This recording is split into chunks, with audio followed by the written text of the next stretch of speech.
Welcome to the Marshall Pruitt Podcast and your Week in IndyCar listener Q&A. Last week I told you we're going to get right back on schedule, and I lied. I'm so sorry. I didn't mean to. It's not Monday as I'd hoped or Tuesday, but it is indeed Thursday. But, there is no but. I suck. So, but I endeavor to do better next week. Hey, we just had a doubleheader at Iowa. And, there's a lot to talk about during and after, and we're about to rush right into Toronto. And then teams finally get a bit of a break after 3 race weekends in a row, 4 total races, and things just being super extra grueling. So why don't we say a big thank you to those who make the show possible and then come right back. Time to say a big thank you to our show partners on the Marshall Pruitt Podcast, starting with Pfaff Technologies, build-to-print composites manufacturing company. They're specializing in medium to large-scale automotive, motorsports, and military applications. Visit PfaffTechnologies.com. It's P-F-A-F-F Technologies.com to learn more about their services and how they can benefit your business. Next, it's the Justice Brothers, makers of premium additives, lubricants, and cleaners, been servicing the automotive and motorsports industries for more than 85 years, with victories in all of the biggest North American motor races, including the Indianapolis 500, the 24 Hours of Daytona. The Justice Brothers products are truly race-proven. Learn about their vast history and range of offerings at justicebrothers.com. If you're fond of awesome motor racing collectibles, including Pfaff Motorsports McLaren gear and goodies, pay a visit to torontomotorsports.com. And finally, we have a new online merchandise home for the podcast, thepruittstore.com, where all the show stickers, models, racing memorabilia I'm trying to sell and put towards our fund to buy a house is now live and rocking. Thepruittstore.com. Greatly appreciate all of the questions you sent in. We'll try and get to as many as we can here. Our friend Jerry Sudduth, who puts the show together for us, grabs all the questions that you send in. Those, when I put out the call for questions on my X/Twitter profile at Marshall Pruitt, and then on Facebook, the Marshall Pruitt Podcast Facebook page, the only 2 places to submit questions. Jerry goes and grabs those because they are public, picks the ones that he thinks will work best for the week, places them in an entertaining order, and then gives some options for overtime items. And so this week, his lovely submission is, we had about 40 questions and over 2,200 words. He said he's broken them down into the following categories. Group 1, Iowa questions. Opinions on the energy recovery system, Ferrucci's use of it, how to fix the racing at Iowa, will the racing improve, was Stingray Robb the cause of the crash that was really bad for him, Rossi and strategy snafus, etc., thoughts on Ed Carpenter's comments, and so on. Group 2, talking about explaining the hybrid costs, will Prema Racing replace Ed Carpenter Racing? What's with Ray Holletman Lanigan's pace and ECR's pace? And Group 3, I don't know if we're going to get to those, but nonetheless, we'll get to as many as we can. So with all that said, Chris Kalewick, you opened the show for us this week. So how do you feel the hybrid boost worked on the ovals? See, most drivers were using it on the backstretch, but nowhere else on the track. It says, was Santino Ferrucci able to use the hybrid boost better than the others? He seemed to be able to pass better than most. How, in your opinion, will teams gain an advantage come Milwaukee with the hybrid? Yeah, and there's a lot of stuff here. So instead of packing it all into answering Chris's question, we'll try and break some of the topics down. First of all, boy, if ever anyone doubted how much Iowa Speedway is beloved for the quality of IndyCar racing it has put on prior to 2024, we sure got a lesson in that, didn't we? Of just truly, wow, fans, drivers, broadcasters love it. And when you lose something like that, as we did last weekend, that loss really does stand out. So glad to see the passion for this. 18-ish second lap, right, Chris? varied between 17 and 20 seconds or so. But yeah, 18 and a half seconds or so is about the place where we saw a lot of laps turn. 19.0, similar. With the 105 kilojoule per lap maximum energy limit set by the series, it meant get about 3 seconds or so of that 60 horsepower boost per lap. Assuming that you are harvesting, one thing we've learned, and if you don't care about the hybrids, I gotta be honest, if we saw the passion people have for Iowa Speedway and wanting the good racing back, I think we also saw a real flaring up of folks who just don't give two farts about going hybrid and IndyCar. For me, former engineer, mechanic, race engineer, all that, and really is maybe the last person who covers the technical side in IndyCar. I'm a big fan of the engineering side, the metal and the software, and right, like the components fascinate me. The racing, well, that's a very different thing. So I'm having to temper my enthusiasm for having something new to talk about. It's been a while since we've had something truly new and interesting on the cars. But again, tech curiosity, yeah, boy, we definitely confirmed that not a lot of folks in the grandstands or using their smartphones, keyboards, or otherwise to express their true love for IndyCar going hybrid. But nonetheless, 3-ish seconds or so per lap, learned across Mid-Ohio and both Iowa races, too, that there are two options we've known about for harvesting, right? For gathering that energy, putting it into the energy storage system, the battery basically, and then sending it back out to the rear wheels in the form of about 60 horsepower. Do it manually. Drivers could do that in the cockpit, could squeeze the regeneration paddle, also known as the clutch pedals. There's also a button they could depress to make the car harvest. And then there's the automated side. I'm just going to mention this because I think it might guide some of the further conversations here coming up about hybridization.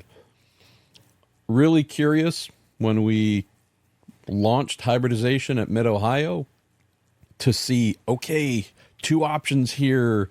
I mean, you can do both. Actually, you could do manual harvesting and automated too. You lift off the throttle, the ECU sees that and says, hey, start harvesting, and you touch the brakes and it starts harvest. There's a lot of scenarios you can put in to have it harvest automatically. Was just very curious, Chris, to see, are there going to be two camps, or one side really going to try and master the automated, the other side, whomever those drivers or teams might be, try and become experts in manual harvesting, and then we'll hopefully have a reckoning sometime soon to find out which one. No, it's basically all automated. Not saying there was never any manual, but I'm just saying for the most part, they're just letting the automated harvesting happen. And so I mention that because it changes the view here, right? This isn't necessarily Santino or anyone else doing something trick or special in the cockpit with the energy recovery system to get that 60 horsepower to use. It's pretty much just happening, whether he's lifting, whether he's braking, it's doing it for him and others. By and large, this is what I've just been told, vast majority, just letting the automated harvesting happen and then pressing the button to use that 60 horsepower. In his case, it was not a factor at all. He is one of the best short oval drivers, one of the top two in the series, without a doubt. He believes he's number one, told me as such in an interview that went up, I think, Saturday night after race one. And yeah, Joseph Newgarden, Santino Ferrucci, the two best short oval drivers in IndyCar, and those were the two who tore through the field better than anyone.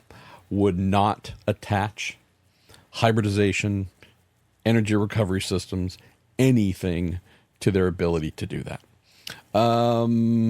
As for what it might do in terms of an advantage when we get to Milwaukee, before that, what we get to Gateway, Worldwide Technology Raceway, I don't think it's going to have anything, Chris. I really don't, because it's like any time push to pass. We know that push to pass is reserved strictly for road and street courses in IndyCar, and they give you a maximum amount of seconds you can use it per race, 150 to 200, whatever it might be based on the circuit. This is just that in a much shorter duration of power available per lap, but there's no time limit, meaning you can never run out of using the 60 horsepower before the end of the race. You're limited to how much you can use that power per lap. Again, it's a seconds-based thing. This weekend at Toronto, I'll have to do the math, but I'm guessing it'll be 7 to 8 seconds per lap or so, maybe a little bit more. But knowing that this is not something you have to really and truly protect like push to pass seconds, and that you can indeed use it every lap as long as you're harvesting, I think what we're seeing is folks are pretty much just doing the same thing over and over again. Most folks using it in more or less the same places. Most folks having the harvesting done in just about the same places.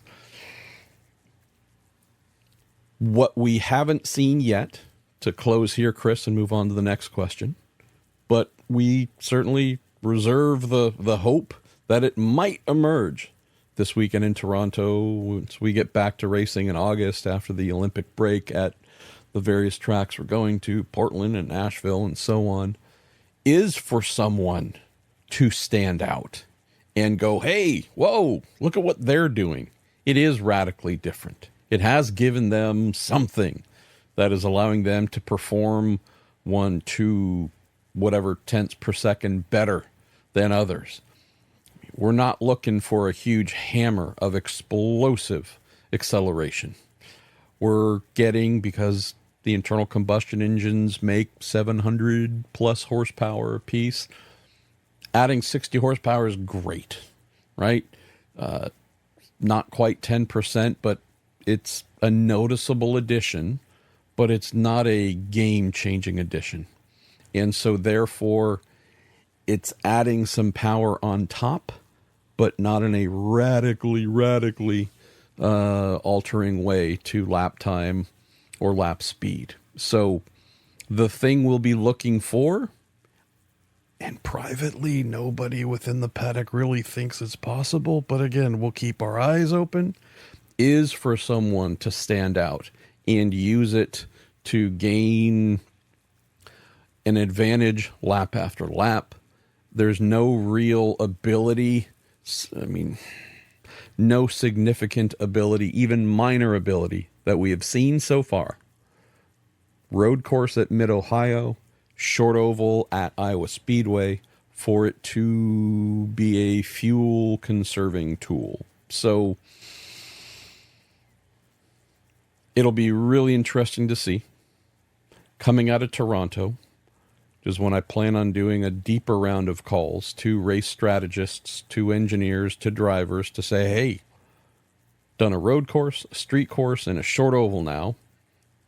Tell me what you know. What have you learned? What is it doing that is different or allowing you to do differently? I already did that after Mid-Ohio, called a bunch of race strategists and said, hey, what did it do? How did it change what you do?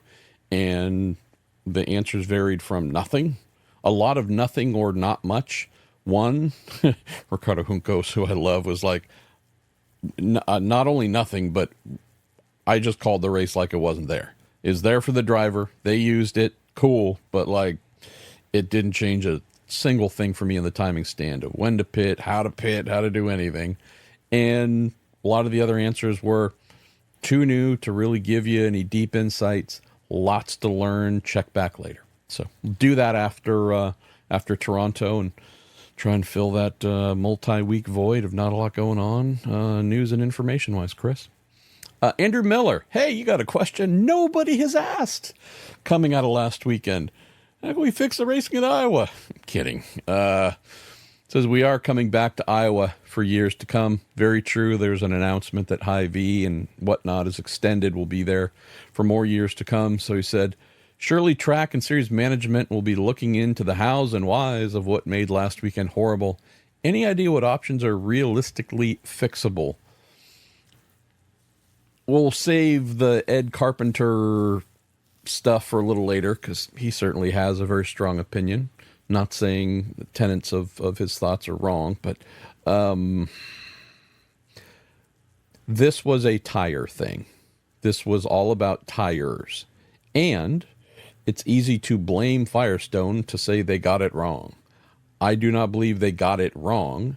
I believe that we have learned when it comes to repaves, at least on ovals, need to look at a wider variety of compounds, possibly constructions to test and find something that will degrade at a rate that will allow the thing that has made Iowa and some other short ovals truly spectacular, and that is risers and fallers.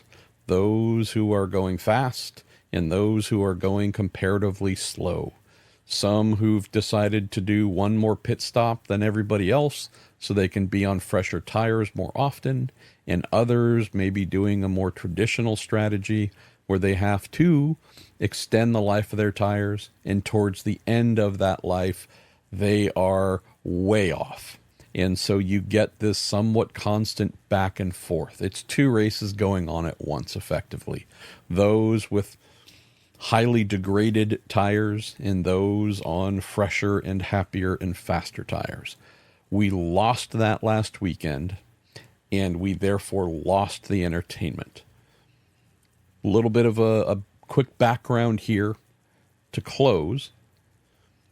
The week prior to the race, I believe it was the week prior, maybe it was a week before, there was a mostly full field. I think pretty much everybody tested there, and some significant tire problems. Aware of a big tire blowout and crash with one car. Two others, I have been struggling to pin down whether there were actual tire failures or tires just on the verge of failing. Right front tires is what I was told. It's an issue caused by a couple of things, as it was described to me by two different race engineers. And this all feeds into what we had in terms of tires for the race weekend, whatever it would have been, a week later, 2 weeks later. With the repaved track and the extreme high levels of grip that were newly available, with the heavier cars, with the 105 pounds of weight added through the energy recovery system, Firestone did exactly what you would think they would do, and that was to bring harder tires that, with that weight, would not degrade as much, be punished by the track itself. What they found was the tire, especially the right front, according to the two engineers who informed me, right front tire was too hard, maybe too dense. And that weight, that heat, the extreme grip now being available caused temperatures, in the right front in particular, it's being loaded massively, to shoot through the roof. Because the tire is not degrading, not shedding rubber, not thinning at all, that heat was staying in the carcass and went nuclear. And that's where the problems stemmed from, as it was described to me. Decision was made to come back for race weekend with different right side tires, and in the bulletin to the teams was noted that the new right side tires that would be used would degrade more, have more degradation, and alleviate the extreme temperature issues that were causing the problems at the test. Also, the hope was to, again, have higher degradation, have the tires drop off more, and create that situation of risers and fallers and the excitement we would see going on from that. That did not happen. Tires on the right side, at least, overall, were still too hard / too durable. It's a strange thing. Talk about tires as being too durable, because normally that's a compliment. Here, with the crazy grip available now on the newly paved track, that mix of degradation on the newly paved circuit was mismatched. Too much durability, therefore, although solved the overheating and blowout problem, still didn't get back to where things were in 2023 and prior in terms of matched degradation and the risers and fallers making for fun racing. So there are other things here too that can be done to improve racing. I won't go into all those because to me they are a distant second, third, fourth, and otherwise. But Firestone and IndyCar doing more running at Iowa in full hybrid specification to find tires that will indeed not survive an entire stint, giving more or less the same performance they did at the beginning of the stint. Getting back to that, finding that tire that does that, brings us back to an Iowa that everybody loves. Dave, Mr. Geek, in brackets here, what's your take on the lack of passing since going hybrid? Is this the new norm? Will the competitiveness improve as teams get more accustomed to the hybrid cars? Are drivers still figuring out push to pass in relation to hybrid? Well, they had both push to pass and the energy recovery system boost at Mid-Ohio, and they'll have it again this weekend at Toronto, and then one more time with both power adders at Portland. Drivers are fine, no big deal. The lack of passing because we went hybrid, I'm not necessarily buying in to that. I know that's been blamed. I need a few more races before I'm willing to say that, yeah, the added weight has indeed tipped us over the edge, where have to protect the tires more. Because if we do push too hard, roads, streets, ovals, wherever, we are going to wear those out well before the end of the stint. Then we will be prone to being passed, or they're too hard and just not enough grip, and we can't be as aggressive as we once were. Corner entry under braking, corner exit, power down. No argument at all that the addition of 105 pounds to a car that was already too heavy, it hasn't helped anything. We don't need more races to know that. Is this the thing where you go, oh, this is what pushed us over the edge? I'm not there yet. Let's see this weekend. Toronto is normally pretty entertaining from a passing standpoint, especially turn 3, end of the long, back straight. A lot of bravery going into that corner, even coming out, and a couple other spots where we do indeed see passing happen pretty easily and readily. The hard tires took away that being a common thing happening at Iowa. We saw the first couple of laps, whether it was the start or the restarts, where bravery and trying to use the second line a little bit, that certainly allowed passing to happen. But once everybody's tires are up to temp, it was pretty much single file. Mid-Ohio, I didn't think was as bad as some folks did, but I'm looking to this weekend, Dave, to really give a not final answer, but help me arrive at a conclusion as to whether, that weight is now really ruining the fun. Tyler Russell says, MP, do you have any more information on what exactly the hybrid issues were during qualifying at Iowa? Is this something we expect to be fully fixed for the rest of the season? I do expect them to be fixed. The problem is this, and wrote about this on racer.com, I think Wednesday. The same process used with the push-to-pass system that you might have learned about, read about, or otherwise when the whole Team Penske scandal thing happened, the same system and communications pathway used for push-to-pass from race control is used for the energy recovery systems. So with push-to-pass, which is only available road and street courses, starting in warm-up, pre-race warm-up, and then the race itself and no other time, it is activated prior to the start of warm-up and the race from race control with them flipping the proverbial switch. That instruction then goes out through the timing and scoring system, trackside beacons and such. The cars have a transponder on them. It's made by a company called MyLaps. And that transponder receives the signal, the message from race control, saying, hey, push to pass, turn on and work. That signal goes through the MyLaps transponder to the ECU, engine control unit, and the ECU, that does indeed control the engine, receives that message from race control through the beacons, through the MyLaps, into the ECU. And the ECU gets the, hey, let push to pass work when they press the button. And it then works.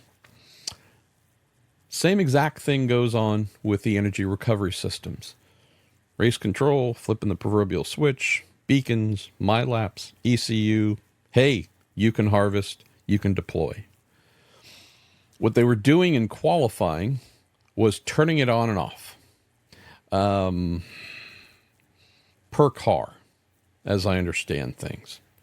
And they got some false positives on the software side. So in race control, haven't seen the software. I can't tell you what the user interface looks like. Again, I can't tell you. I just don't know. But as I was told by the series, in race control, the software was telling them, Jack Harvey, your car has received the signal that the ERS is on. Harvest on your final warm-up lap and use that 60 horsepower to start your qualifying run. Same with Colton Herta. Those, as I'm told, were false positives. The software said the signals, the green lights had been sent, but indeed they either were not or did not make it to the cars. That part I'm not 1,000% sure on, but software said thumbs up, did it, everything's good to go, go get your 60 horses to use, and did not happen. So I am told, found the problem, it's been rectified, been told it is a kind of oval qualifying procedure specific thing. And I'm also led to think that when we qualify next on an oval, WWTR, Milwaukee for the doubleheader, and Nashville, and I think maybe just going forward in general, I think race control might just leave it on. So yeah, glitchy, but I'm not making excuses. I'm just sharing the truth here. Like, we should be really happy with how well things have been working for a mid-season introduction of a vastly different type of technology that has ever been carried in an IndyCar. I thought we were going to be okay at Mid-Ohio, and we were, but in the back of my mind, I'm like, okay, there are 27 cars. If half of them are smoldering on the side of the road with failed MGUs or ESSs or whatever, if the hybrid done said, we're not hybrid anymore, we're just going to be an internal combustion engine because the other thing blew up, would not have been surprised. The fact that we haven't had calamity on a wide basis, on a wide scale measure, that to me, Tyler, is the thing that I'm like, oh, okay. I mean, we had some issues in the race. Race 1, was it? Yeah. I'm not laughing because it's funny. I'm just laughing because it was like, wow. Linus Lundqvist, for example, his ERS unit, his spec bell housing supplied by Ilmor, that got changed Saturday night. His system stopped working during the race. Car ground to a halt. I can't tell you what failed, and I don't want to say failure because I don't know exactly the root cause. I just know that it stopped working. I also know eyewitness report from a friend who said that when they got the car back, because they had to tow it in, when they got the car back and took the engine cover off, the wiring loom, the main loom attached to the bell housing / energy recovery system was glowing hot. And when you have wiring, right, not metal, but wiring that is like the color of the sun, not on fire, just glowing. Houston, we do indeed have a problem. So, by no means perfect. We obviously saw that Scott Dixon was the first to have a big issue mid-Ohio. We're going to continue to have problems because it's brand new technology, because that's what happens in racing. I just mention this because I realize that maybe for some newer fans of IndyCar motor racing in general, we've been in a spec era for a while now to where failures are pretty rare. This stuff might seem like gross incompetence because 1 or 2 cars had energy recovery system failures or problems at here or there, or software glitches might have mucked things up a bit. Just telling you, as someone who's been doing this for a long time, this is totally normal. It just, to me, stands out in this era as abnormal like you wouldn't believe, because this hasn't been customary, because normally the kinks get worked out in spec racing long before the first race happens. But we're doing this mid-season, so naturally, if this were to get pushed down the road, say, hey, we're taking the ERSs out, and we're just going back to the way things were, and we're going to spend more time developing the systems during the off-season, and just start anew at St. Pete next year, guess what? We would still have problems. Might be fewer problems, but the way new stuff like this gets made to be better, if not really, really, really good, is being on track in racing conditions in a situation where we do indeed learn a ton and make them better. Eric Franklin, right rear failure on Felix Rosenqvist's car in race 2, recalled the failure and resulting hit that Joseph Newgarden had in 2022. Our Iowa double headers on these high load ovals inherently more prone to these failures. Is there enough time to tear down and check everything that should be checked? I hear you. Again, I'm just looking at this quickly, Eric, from a numbers standpoint. 27 cars, happened to one of them in 2022. I take that back. I don't remember how many cars were in the race, but 24, 25, who knows, whatever the exact number was when Newgarden had that failure. This year we know there were 27 when they said it was a damper failure for Felix in the right rear. It was a rocker arm failure for Joseph. Only one out of the 27 that I'm aware of that had that happen. On Saturday, Graham had the spokes on his right front wheel. 7 of the 8 spokes crack all the way through. So if we're talking 3 to 5 cars having this, and I'd say, yeah, we're getting into some bad percentages. No question the loads are high. But numerically, I'm not seeing the kind of failure numbers to make me go, oh boy, big issue or a lot of things being missed. So the inspection part for sure, there will be a post-mortem on Felix's damper and also on Graham's wheel try and find out what happened. Was there something missed? Is this just an age thing? Again, I don't know, but yeah, the numbers say not something for us to worry about. And I realize there's also the frame of mind that even if it happens once, that's too much. Yeah, I don't disagree. But this is not like a running shoe where you go like, okay, how did it perform? This is a vehicle made of 1,000 different parts where they're all stressed and overheated and you name it. And the fact that they hold together at all blows me away. But a failure of one component like this in one car in across 500 combined laps of racing doesn't stand out to me as something to be worried about. Andy Bauer, kind enough to say continued prayers for your wife. Thank you, Andy. Says, feels like not being able to put Connor Daly in the 18 car for the Saturday race was a failure, both the team and the series, putting Jack at unnecessary risk, even if only for 28 laps. And everyone got hamstrung by the rule book, but it didn't do anyone, whether it's Jack, the team, the series, or the fans, any good to have Harvey do a few laps and park the car. Your thoughts? Yeah, I agree. Couple things just to counter that quickly. I don't recall who said it.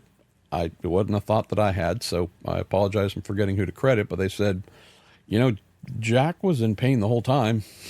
Jack was in extreme pain in practice on Friday. That was definitely a known thing. He came out of Mid-Ohio in extreme pain. If we were wanting to make sure that we're covering our bases, definitely could have arranged to have a replacement or reserve or whatever driver in the car to, say, start the session, or stop a little bit early and have them close the session. Or if you felt after Friday that, just for whatever reason weren't able to find the time, go to the series and request, hey, we don't do a lot on Saturday until we qualify in the early afternoon. Could we do a special session for 10 or 15 minutes? Can we use that void, that open space and time to try and, again, just make sure someone gets enough laps, Connor or whomever, just in case. So there's that. There's hey, this was a known problem coming in. I mean, to be honest, I kept waiting to see something that said another driver is going to be in the 18 car this weekend. Not because Jack isn't tough. Jack's as tough as they come, but and was surprised when that didn't happen. I mean, there were certainly things the team could have done to try and cover themselves off before we got to this situation Saturday evening. Was told that Connor was going to go in. That then changed. I think IndyCar, whatever. There's the other thing here too. The 18 car, having missed the Indy 500, lost points that it really didn't want to lose. That has hurt it in the leader circle race in the entrance championship. Realize that having the car run, somebody doing laps in it to hopefully get some points for starting, important to the team, right? There's $1 million at stake if they were to lose out on a leader circle, but the entry is already not in a great place with the leader circle, and I forget where Jack ended up, but way towards the back. Technically, yes, a couple of points were earned, but I'd just say no one was forcing him to drive. The team certainly did not have to put the 18 car out. Jack has sponsors. I get all that. They want to see the car on track. That's the benefit they're getting. Market and promote what they're doing. And there's a bunch of reasons to make sure the car goes out. But having seen Jack, spoken to him 2 hours before the race or whatever it was, is brutal. Standing there under the lift at their transporters, Jack came over, I would assume from IndyCar Medical. Dr. Visor was with him. She escorted him back to the transporter. I happened to be standing to Jack's side when he came back. Connor Daly was inside putting on Jack's spare suit to go and get fitted to the car, and came running out while we were standing there. And it was great to see Jack and his dad, who's awesome as well. And not only was it yet again just plain to the eyes that, wow, this guy is in brutal pain, but I mean, he was almost completely locked up. The back and neck problems that he's been having since mid-Ohio. I said whatever it was to him after he was done speaking to whomever was standing directly in front of him. And again, I was to his right, 90-degree angle. I said whatever I said to Jack once he was done.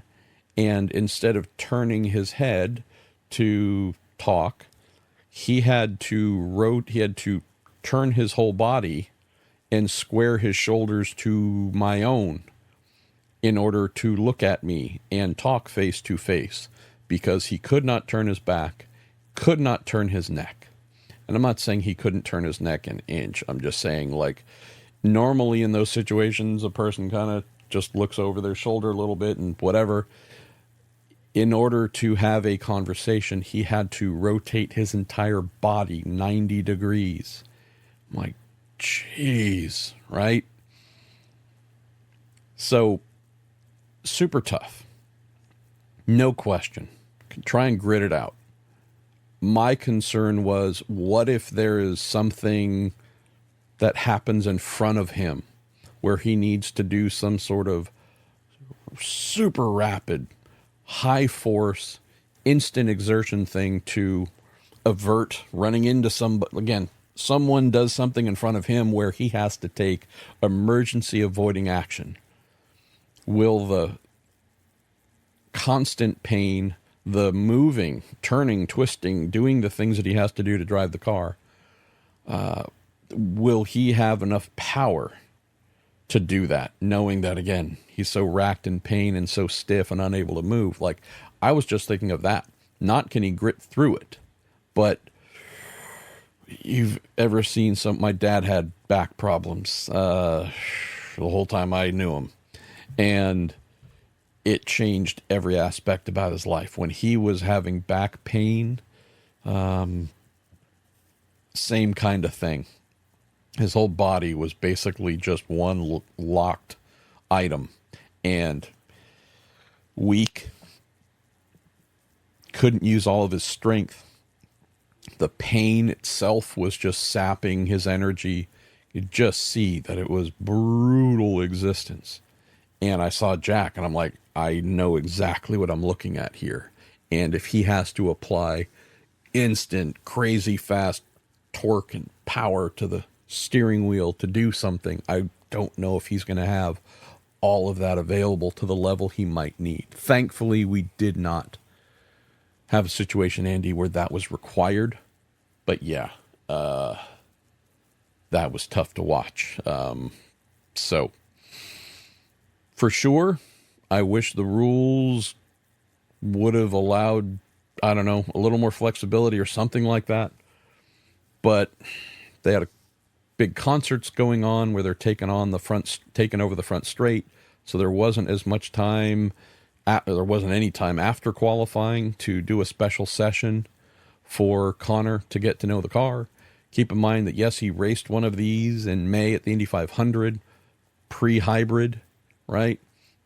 Never driven this car with that extra weight on this track, with it repaved like it is. He's a monster at Iowa, has been. But if I was one of the other drivers, even if Connor was my best friend, I would have said, yeah, no, I don't want a guy who hasn't driven this hybrid car on this track jumping in and having to figure all this stuff out, all the differences in how it handles, how it does whatever, the grip, the tires, all just on lap one of the race. That is not how you go into a professional motor race with that much to have to figure out. If this were the same car Connor drove, no specification change from the Indy 500, or you know what I mean, I might have a different viewpoint of this if I was another driver. But I just know from the series standpoint,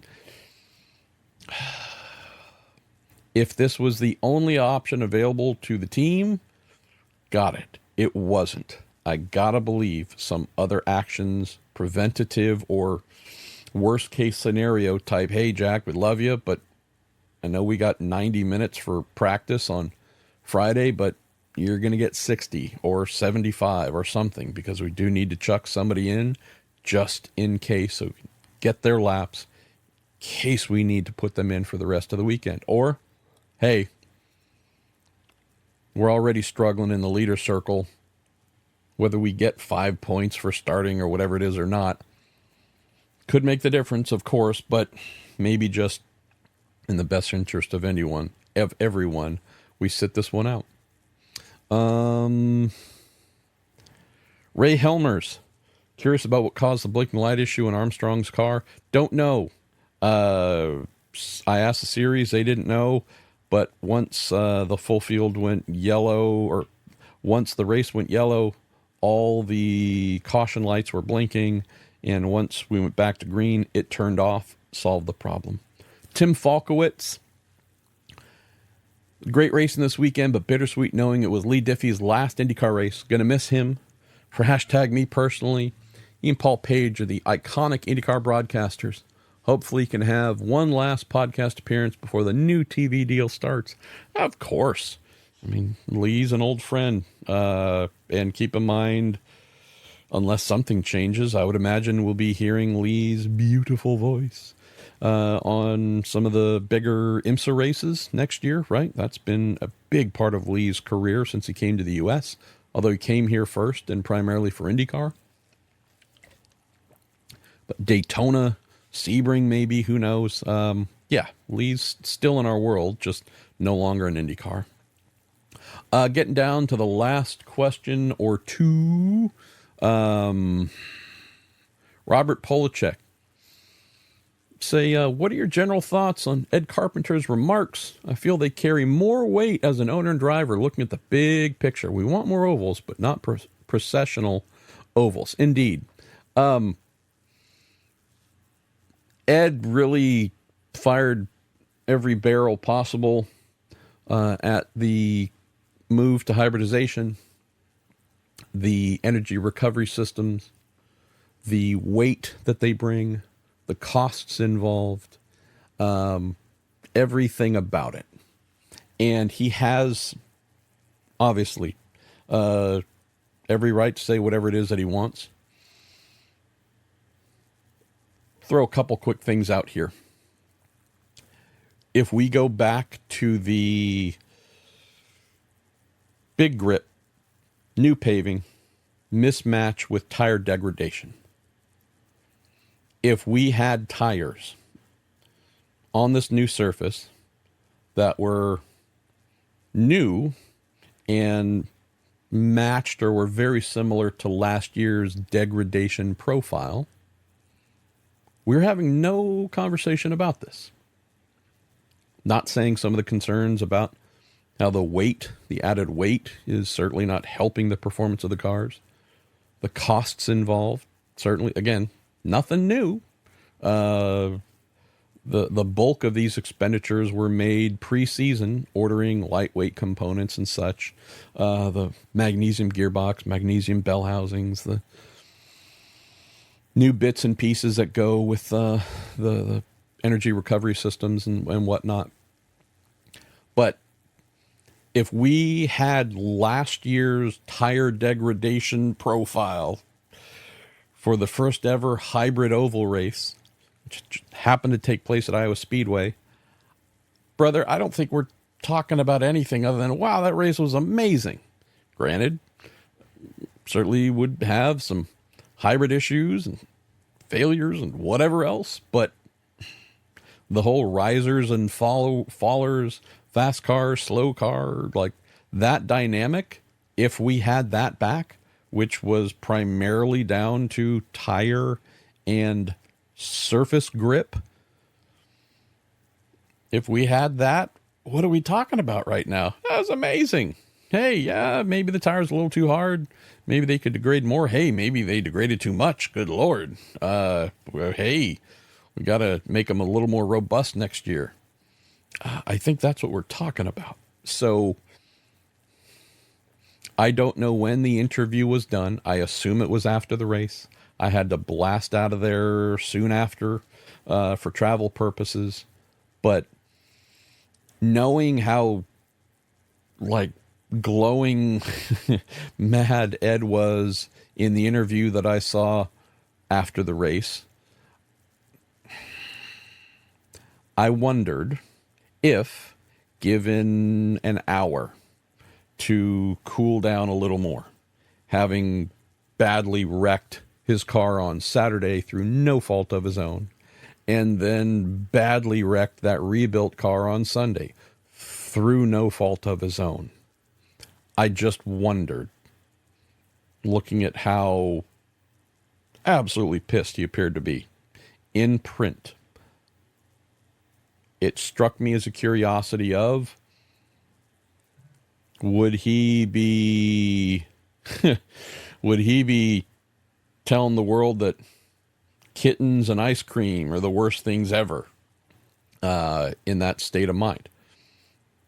Called Ed, not for this actually, for something else, but was going to ask him, like, hey, I'm not asking if you have reconsidered your positions on whatever, but I know that on occasion, when things have gone extremely wrong for a driver, and I go to interview them, you often get, whether it's right when they're out of the car or still 10, 15 minutes later, if it's just really sticking with them, or longer, boy, the high emotion of what happened can certainly alter the responses to everything.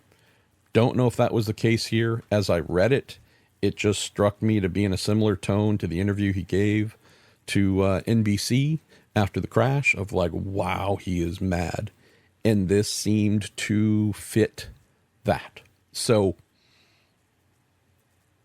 yes, costs too much. Yes, the performance edition that you get from it is negligible. Yes, the weight is a problem. None of these things were unknown prior to Iowa, prior to Mid-Ohio, prior to the Indy 500, prior to St. Pete, these are all things that are known, that we have known. None of this should come as a shock. But I can tell you, after being wrecked out of 2 races badly and having done nothing wrong in either one, I would absolutely imagine that one of the items that certainly is not doing anything to make the racing better and is costing a nice chunk of change, I could see how that would become a wide open target to fire at. I will circle back yet again to the tire factor. And once more, this is not blaming Firestone, but that was missed. Also, it brought safety, right? So, okay, we got 2 boring races, but compared to what was happening at the test shortly before, did have the ability to compete and did have safety. Tons to learn. I'm sure they will improve this and test and come up with something that degrades properly. But if that had happened, I think we're not talking about much other than just yet another great Iowa race. And it was also the world's first hybrid open wheel professional motor race as well, I believe, unless it happens somewhere else that nobody knows of. Lyle James going to go into a brief overtime here talking about hybrid costs. This is related to this as well, with some of Ed's comments. The estimate from IndyCar given to teams before they had to pay for everything was it's going to be about $250,000 per car. So transmission case, the bell housing, componentry in general, going to be about $250,000 per. A lot of teams were very, very disbelieving of that number. I do need to, now that we've gotten a couple of races in, also circle back on that number to find out, hey, where are you at? Of the things that are not a payment outwards for something that is an asset that is owned, unlike the transmissions and the this and the that's and radiators and all these kinds of things that are newer, developed specifically for the energy recovery systems. The lease. This is another lease program, like the engines, the internal combustion engines, and like the tires, the spec ERS bell housing package there. I'm told for the half season, about 90 grand. If that went up a little bit or went down, I don't know. Just was told right slightly before we were going to indeed go hybrid at Mid-Ohio. It was about 90 grand.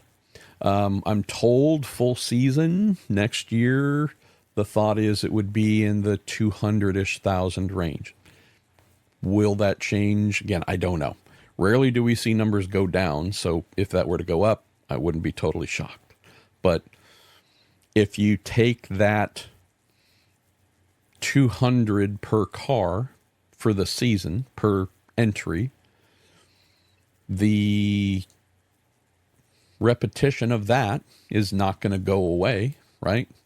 So that is something teams will pay every year, just like they do with the other leases I mentioned. The magnesium bits and pieces, those are, call it one-time items, but they are certainly more expensive. And as we've seen in some crashes already, gearboxes and more get destroyed easier. Magnesium being a lighter material, but also something that is more brittle. You're having to buy new ones of those. So it's no different than before in terms of, hey, big pre-hybrid era crash and we destroyed the gearbox or whatever, got to buy a new one.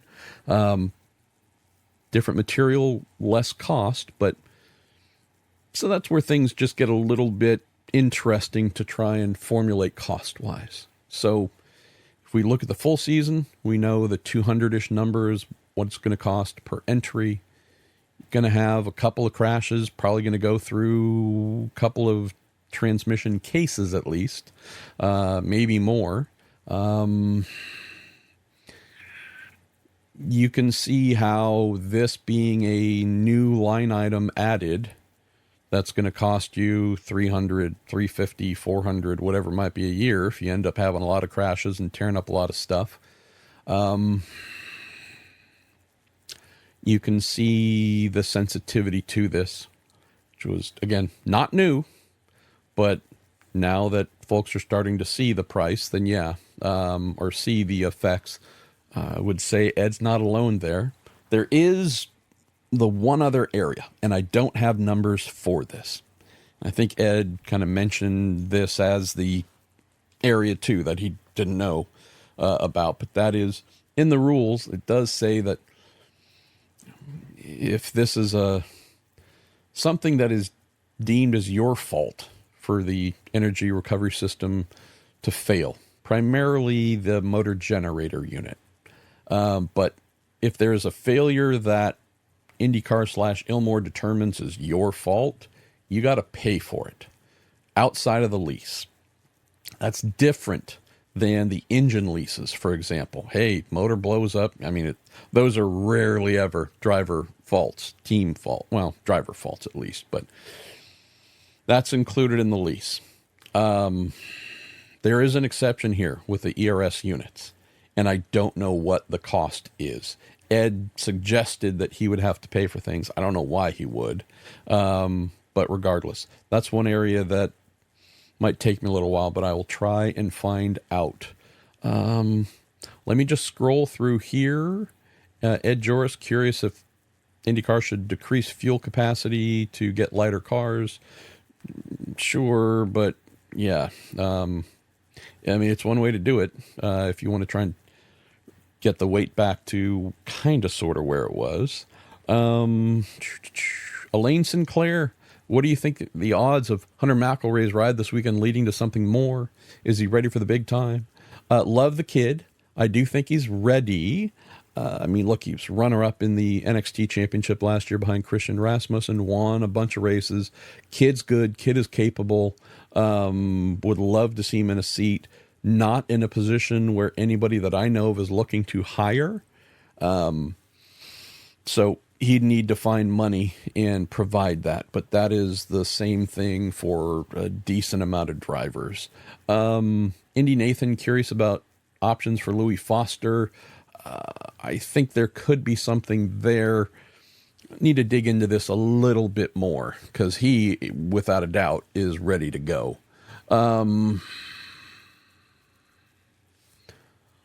Let's close on this. And I saw this and just wanted to answer this real quickly. Darren King, you say, please explain what Dale Coyne is doing this year. I don't understand what they're trying to accomplish by having a new driver every week, most of which never driven an IndyCar. I would think a driver is a big part of team success. I would think they would like some consistency. You are correct on every single item you have mentioned. Driver is indeed big part of the team's success. This team would love some consistency. What are they doing? Why are they doing this? Really, really simple, Darren. In order to survive. They thought they might have some drivers who had enough funding to do a full season.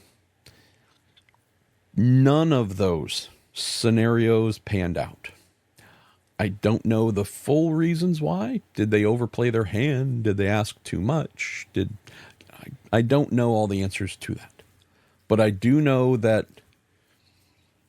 they were not able to find, for the first time in I don't know how long, one properly funded driver to do the full season.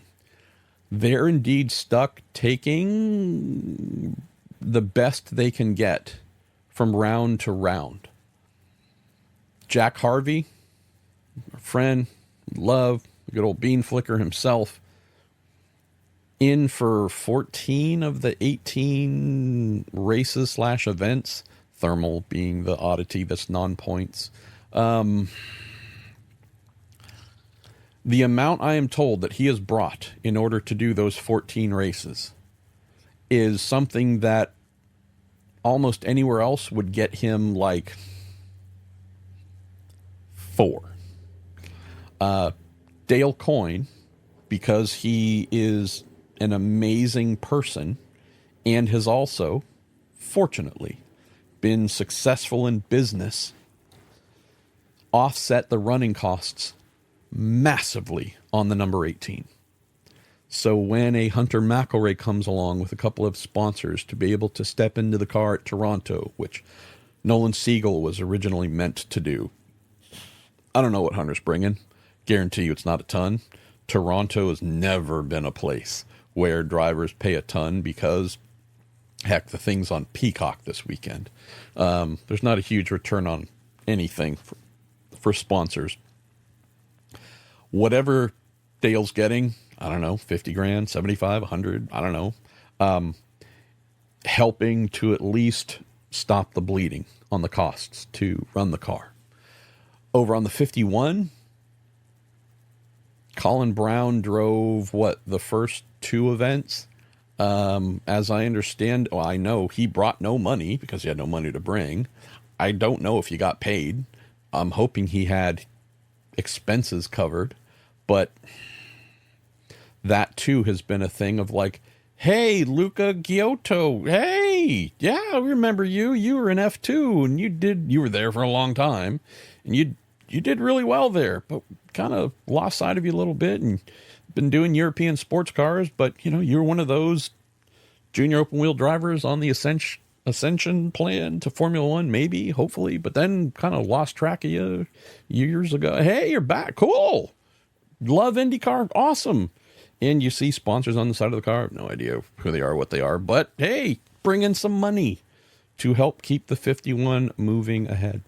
So that's the answer. Catherine Legg with her eyes, lips, and face, the Elf sponsorship. It's awesome.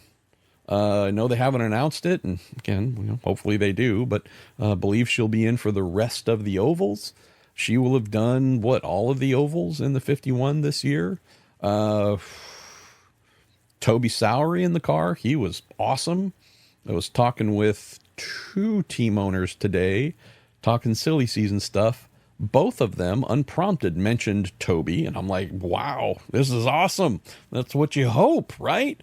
I was about to call him a kid. He's like 29, but kid found sponsors, had some backers to be able to do a race. Now he's back again, doing 2 more with Dale. But in that one race, did, Darren, exactly what you hope, exactly what you dream of, and that is catch someone's attention. And not saying those 2 other teams are going to sign him. I don't know, but hey, he made an impression. If not for the misfortune that has befallen the Dale Coyne Racing team this year and not having 1 or 2 fully properly funded drivers, we wouldn't have that story. Colin Brown would not have got his lifelong dream to race in IndyCar, and so on and so forth. So Jack's in on the friendliest sponsorship rate I've heard of in just about forever, which is amazing for him, for the team. Great veteran. He's loved. He's been nothing but a positive thing for them. And in the 51 car, we're getting some opportunities going there as well. So it's not by choice. I can tell you that, Darren. They would love nothing more than to have 2 full-time drivers bringing full budgets. It is one of the few teams left in IndyCar, and really the only team left in IndyCar where 2 seats can be purchased and used to participate in the series. It's not uncommon for 1 seat at a team to be open for funded drivers, but this is a case where both are. I think this is going to improve for them next year.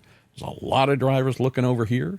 I don't know if they're going to find everything they want. Everyone wants to drive for Penske, Ganassi, McLaren, Andretti, etc. But there's really not much in the way of opportunities in any of those houses. So I hope Dale and doing some pretty cool things. I mean, look what we got this weekend. Hunter McElroy making his IndyCar debut alongside Toby Sowery doing his 2nd ever race. I just think that's really cool and making the best out of the situation. I can just tell you this. We'll finish on this and say farewell.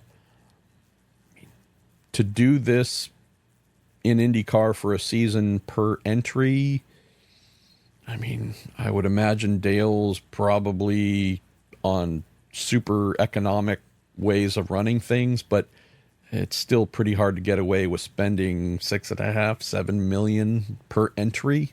I mean, 8, kind of where a lot of teams are at these days.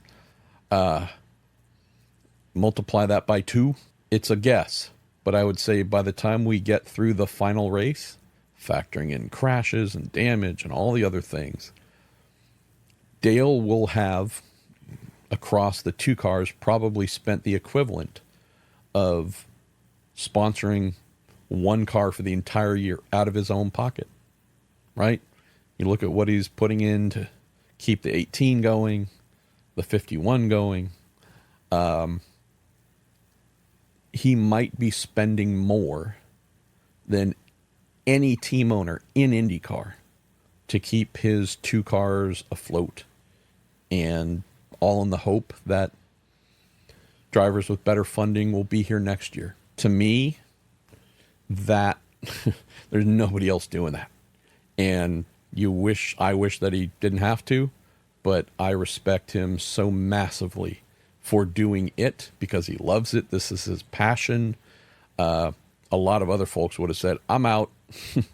Go check, bring a trailer. There's a couple of Delar DW12s and you name it on there you can buy. He's putting his money behind this to try and overcome the situation. I think the guy just needs a massive, massive round of applause. All right, y'all. Thanks again for everything you sent in. Thanks to Jerry for assembling the questions. Look forward to next week's show after Toronto and then a little bit of a break. And once I get a chance to recharge my own batteries a little bit, hope to fill the Olympic break here on the IndyCar side at least with maybe one or two, a couple of extra episodes about I don't know what, but try and do some more podcasts here in terms of frequency. And do appreciate y'all. Pfaff Technologies, the Justice Brothers, and TorontoMotorsports.com. I'll speak to y'all very soon.